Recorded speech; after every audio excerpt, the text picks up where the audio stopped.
12, it is summer in Minnesota. It's been a pretty wet summer compared to the last couple of years. So you probably noticed the mosquitoes have been fairly robust. And the specific breed of mosquitoes that can transmit West Nile virus, those types are apparently thriving. Yeah, so we brought in Alex Carlson from the Metropolitan Mosquito Control District. He's here right now with us to explain how they find all this data, and then you have mosquito maps and traps and all this sort of stuff. So thank you for taking a break from taking care of our favorite bug outside to come hang in with us. Yeah, thanks for having me. Yeah, of course. So what are these traps about so you collect the data?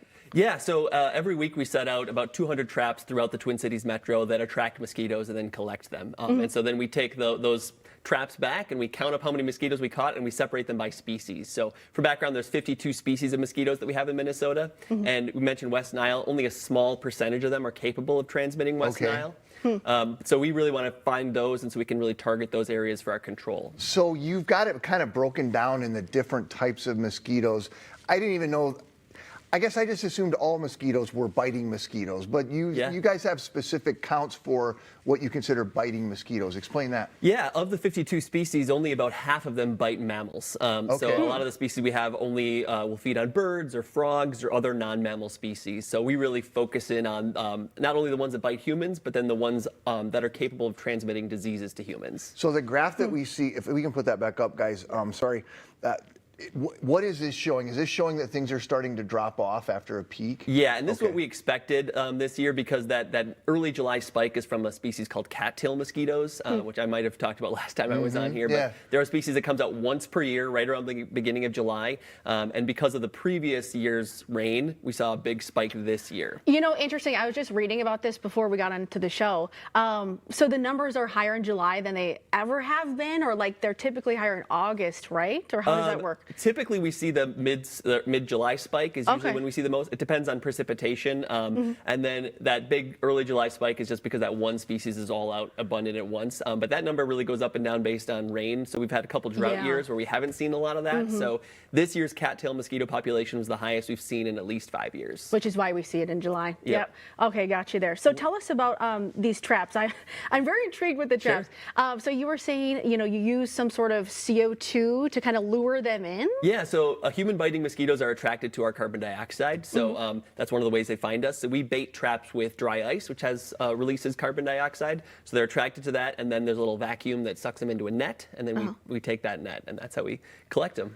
And then you're basically a sample size, right? It's like a poll of the mosquitoes. Yeah. And then the other thing that we do that I get to do is we actually have volunteers that actually go be bait for mosquitoes. We stand out at a designated location every week, and we wait for the mosquitoes to come to us, and then we use a net, and we catch as many as we can. No kidding.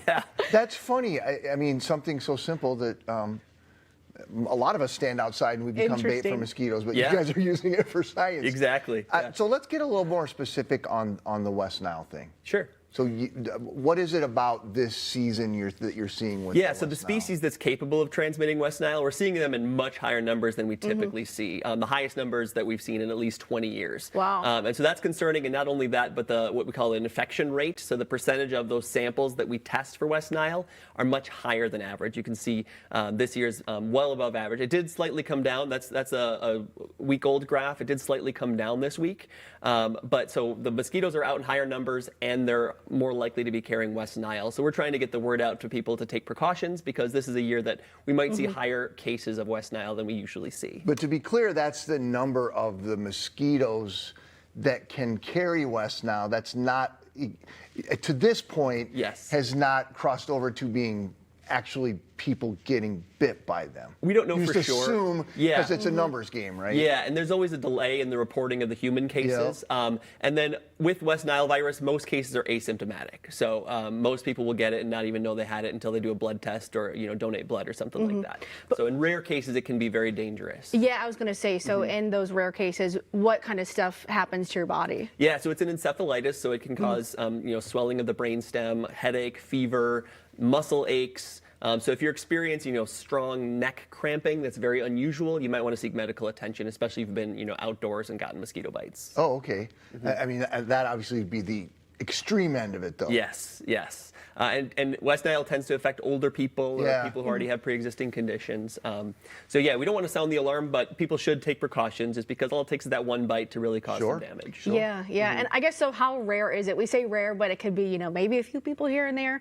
But do you have maybe any numbers for us? Well, last year was a average to below average year, and there are about 34 cases statewide of West Nile virus. I know there's only been 3 human cases reported so far this year, but again, there's usually a lag, so that number will go up as the months wind down in summer. Is there something specific to protecting yourself from this type of mosquito, or is it kind of the standard how you would normally avoid mosquitoes? It's mostly the standard, but it's more important than ever to empty out standing water because the species that okay. transmits sure. West Nile, they love human-made habitats. So, waste tires or containers or Okay. rain barrels, things like that.